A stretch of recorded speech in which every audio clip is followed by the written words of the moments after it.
report says he's playing at an all-time high. But off the court, he's doing a little life planning.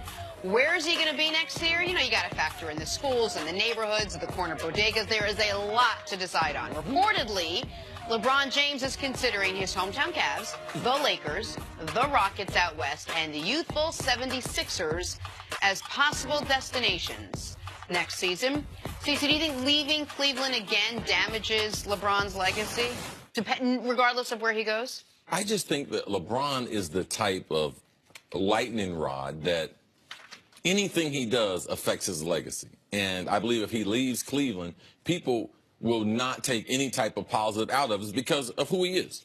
Right. This is not only a double standard for LeBron, it's just totally unfair of the way that we judge who he is and his overall legacy. There's been no athlete besides Tiger Woods that I would say there's been more pressure on them to perform, and there's been no athlete that's lived up to this more than LeBron James. So, of course, this is what whatever LeBron does, people aren't going to like it. If he stays in Cleveland, people are going to be like, oh, he just wants to stay in the East so he can continue to dominate.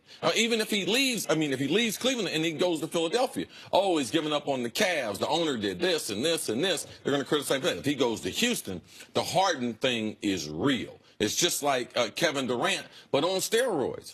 People thought people were in an uproar over KD. Man, if LeBron was to go to the West and do anything similar to what KD did, oh, man, it would be all over the news. And he would be, because people are right on the verge of just trying to eliminate. Every day they wake up and say, how can we eliminate him for being the greatest player ever? Yeah. If he did that, he would be eliminated. I don't care if he won 7 rings. Is this just a big way for you to get him to the Knicks? No. Okay, clearly, this is a whole big billboard. Listen, it'd be great if he went to the Knicks, and maybe if Kristaps hadn't blown out his knee, maybe if they hadn't given Tim Hardaway Jr. $71 million after giving Joakim Noah $72 million, maybe the Knicks would have been a possibility. But they're not on the list. I think his legacy in Cleveland was secured the moment they won that title. Okay, so his legacy, that's just within the city of Cleveland, right? Had he gone back to Cleveland and then left without delivering a championship, that is a problem for his legacy-wise. Right, because he wouldn't have lived up to the letter. Wouldn't have lived up to what he promised. Letter that I'm here to bring a championship back to Cleveland. So that prophecy fulfilled. Right. If he had gone back to Cleveland, never won another title, but also never left the Cavs, I don't think people would say you didn't live up to the letter. You know what I mean? People would say you did your best, right, you tried, but if he had written that letter, stayed for 4 years, and been like, we didn't win, I'm leaving, that would have been a problem. I do think going to Philadelphia could, maybe in the short term he gets criticized, I think it could long-term wise enhance his legacy if they win. If you all of a sudden take 3 different franchises who, Miami had the 1 year with Shaq and Wade, but didn't have a great history of winning, right, and you bring them to the heights, if all of a sudden he makes 4 straight finals in Miami, 4 straight, I believe, in Cleveland, and then reels off 2 or 3 straight in Philly, now we're talking about something totally, a resume that will be almost unimpeachable. The one legacy spot that I'm not sure how it would go, is Houston. And a lot of it depends on how Houston does this year. If Houston gets knocked out in the first or second round, even with Harden winning the MVP, I think he can go there without a ton of criticism. But I'm of the belief that if Houston makes the finals, he can't go there. Like, I'm of the belief that if Houston wins the title, obviously, he can't go there. I don't know if everyone agrees with that. I know the Rockets are hoping that I'm wrong, that they win the title and get LeBron. What if Houston goes to the finals and they lose to LeBron? Well, that's an interesting one. If he beats them in the finals and then goes and joins with them, I don't know how much criticism he would or wouldn't get because he's the team that beat them. But the one place we know he can't go legacy-wise is Golden State, and that's not on the list. The closest thing we have in this league to Golden State is Houston. And the one part of the Houston thing that no one discusses is, while we know we have good reason to believe the owner would love to have him, we have good reason to believe the general manager would love to have him, the people of Houston, do we know how James Harden feels about this? Like, do we? Has anyone asked James Harden? Because if you are James Harden, don't you feel like, man, over the last 4 years, I've been the best player in the league. Like, in the last 4 years, I'm going to have 2 runner-ups in the MVP that I should have won. I'm going to win the MVP this year. Like, I think that we are not giving James Harden the respect that we gave all the other superstars. We gave Dwayne Wade when he accepted LeBron, because we saw him, a version of it. He accepted Chris Paul. We were asking the same question. Now, how many more people do we have to get before we stop questioning who James Harden is? Just because he's a scorer? Just because these things, Steph Curry, he accepted KD. Yeah. I believe that James Harden would do the best thing for his career. Coming off of his one and only MVP, coming off of the best season that he's ever been on as far as a team, yeah, I believe that if he wants to keep that run going, because Golden State's not going nowhere. It's not like they got a bunch of guys 35 and over and everything. True. They're not going anywhere. So I think that Harden, if he's like these other guys, they have been all inviting of getting additional pieces that have helped their career, helped their team, and more importantly, to some of them, it's helped their brand. Well, let me ask you this: as a former pro athlete, what is the stigma behind, playing for different teams and different organizations? I mean, like, you're known for having obviously played in most of your successes with the Vikings.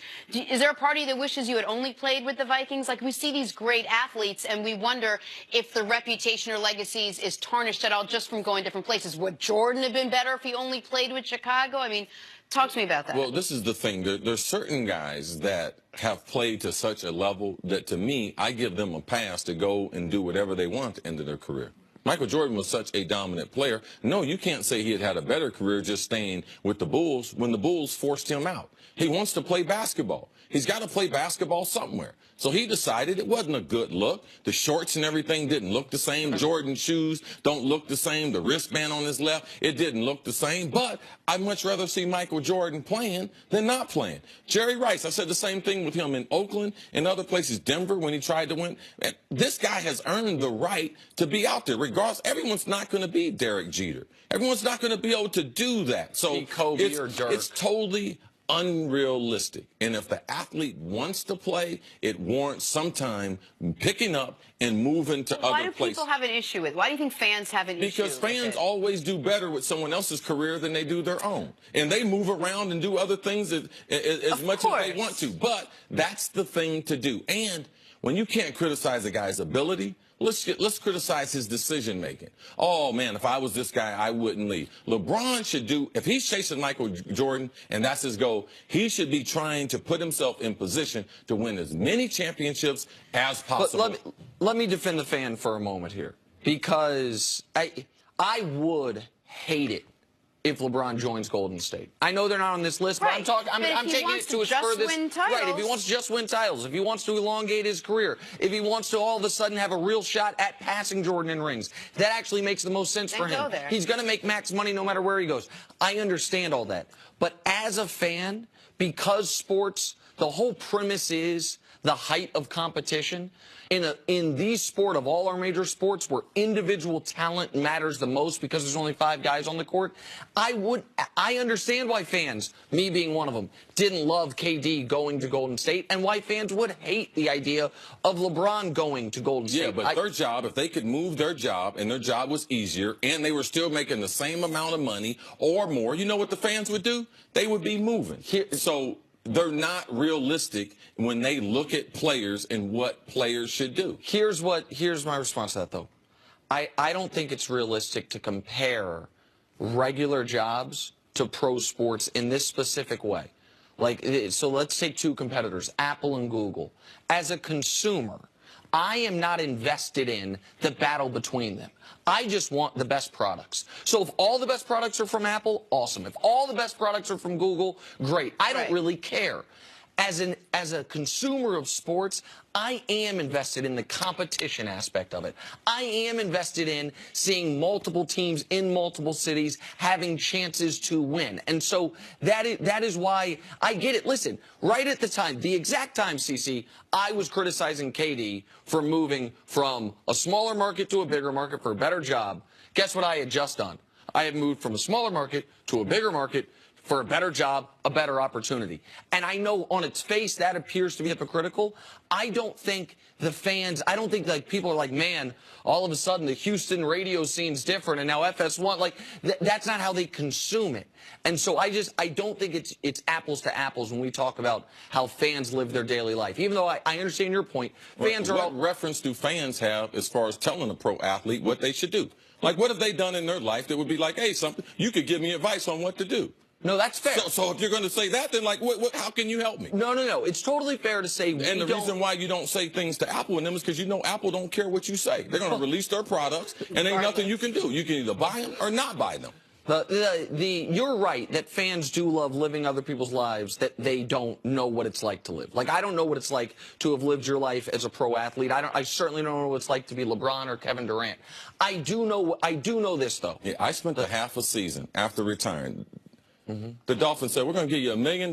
My boss at HBO, Ross Greenberg, God bless him, said, hey, man, you can do it. We've never had someone be in the NFL live on TV.